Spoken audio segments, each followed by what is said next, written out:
On today's show, the Los Angeles Lakers are your inaugural NBA in-season tournament champions, how they were able to beat the Indiana Pacers to claim the title, Anthony Davis's dominant performance, as well as the expectations for AD moving forward, plus whether or not the NBA in-season tournament was a success. Was it a success in your eyes? We're going to talk about it all coming up right here on Locked On NBA.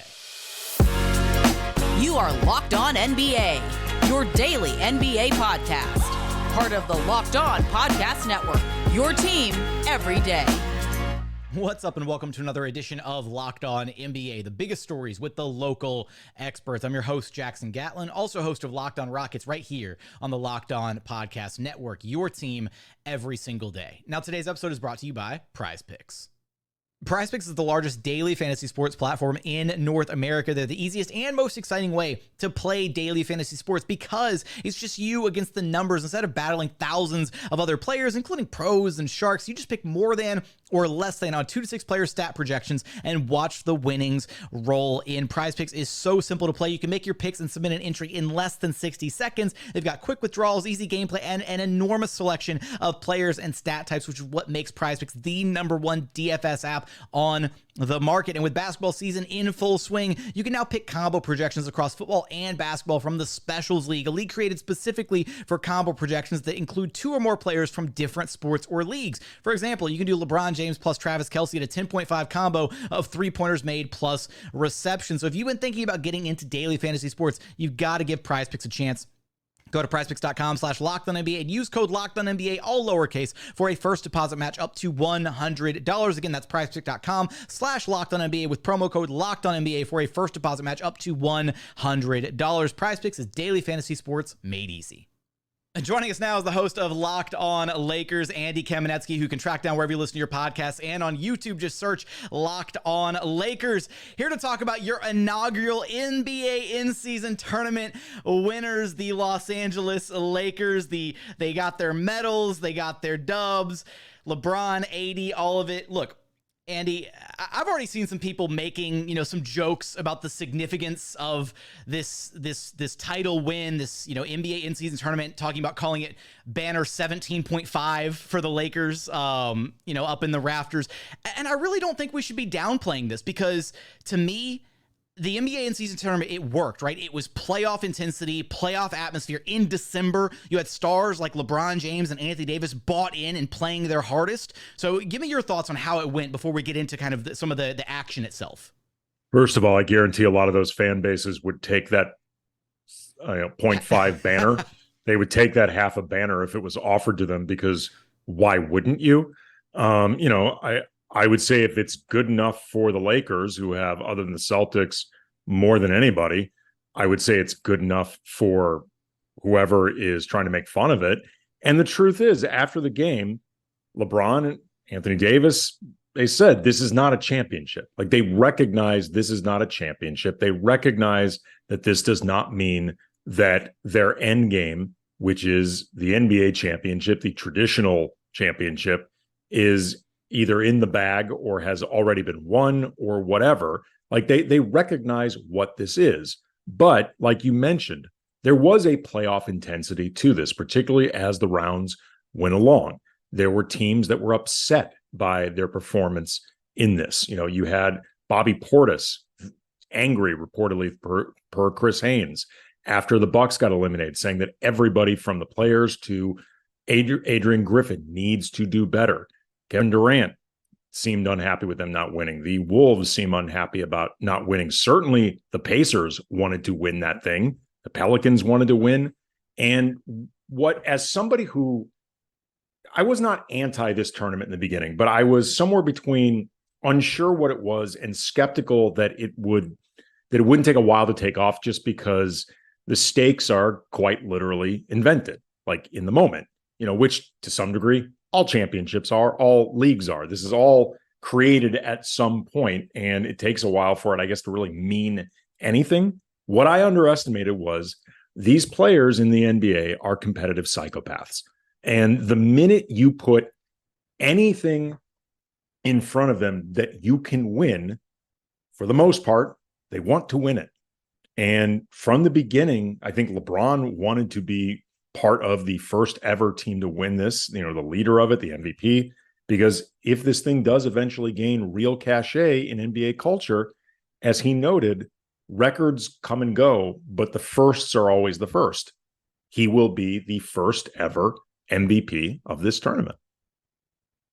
And it's going to look, down the line when they eventually come back down 20, 30 years from now, however long, and they decide to rename the NBA in-season tournament trophy after somebody, then who better fit to name the trophy after than the guy who won it first, LeBron James? Quite possibly. We'll see.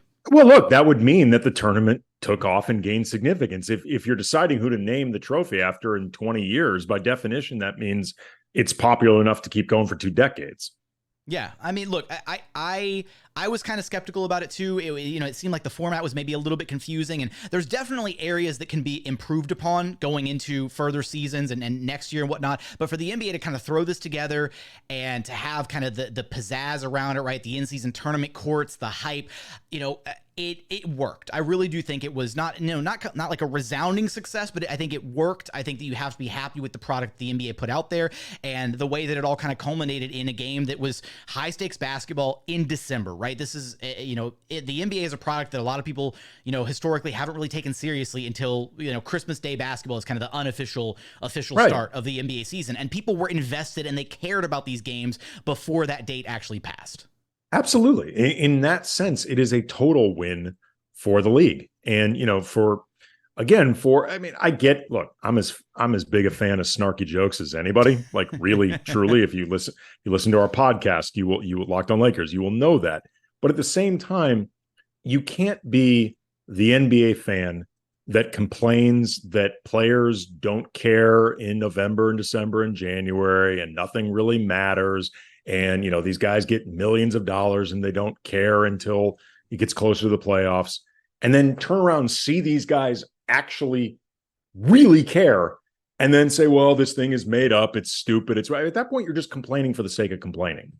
Speaking of snarky jokes, how many times are you going to put out there over at Locked On Lakers that Michael Jeffrey Jordan never won an NBA in-season tournament championship? That's not even a joke. It never happened. There we go. He has not done it. You're right.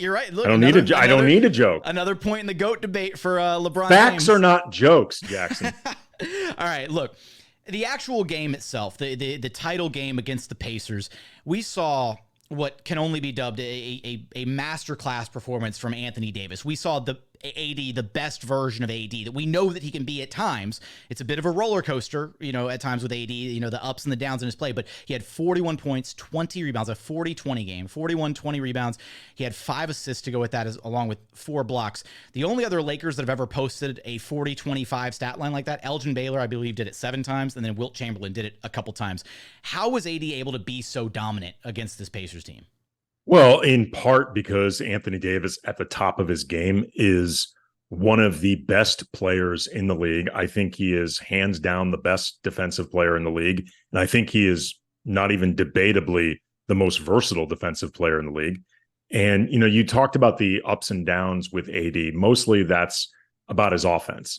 And there are times where I think AD does not assert himself as much as would be ideal offensively. Sometimes I think the focus on his offensive inconsistencies really come down to how much you're trying to take off the plate of LeBron. Because last year in the regular season, Anthony Davis averaged, I think, 25 points a game. Like that is hardly nothing. That being said, though, the idea of nobody expects him to average 40 and 20, but the idea of playing at his upper end as often as possible. On one hand, that is the demand of any superstar, much less the superstar of the Lakers that the organization is dying to see become truly the franchise face. But I would argue there is no star player in the league who has more asks of him on both sides of the ball than AD. He is asked to be a defensive anchor, a guy that will guard along the perimeter, then get back, become an absolute shop wrecker in the lane, a shot blocker, a rebounding machine. And then he is also needed to, if not carry the offense and be the offensive focal point, somebody who feels like a very, very 1A. That's a lot. Like, I think it would be very difficult to come up with somebody in the league with those type of asks. It maybe was Giannis before, but now that Giannis has Dame, no, not offensively. I don't know if there's anybody else who does what AD is asked to do. So yes, demands are high and they need to be high, but I do think there needs to be some degree of perspective of just how hard it is for AD to be the guy that he is capable of being, but still, it's a lot. Can Anthony Davis keep answering the call and being this dominant version of himself? What does the Lakers winning the in-season tournament say about their chances to win the big trophy down the line later this season? You'll have us covered for all of that and so much more over at Locked On Lakers. Andy, thanks for stopping by Locked On NBA with me. Anytime.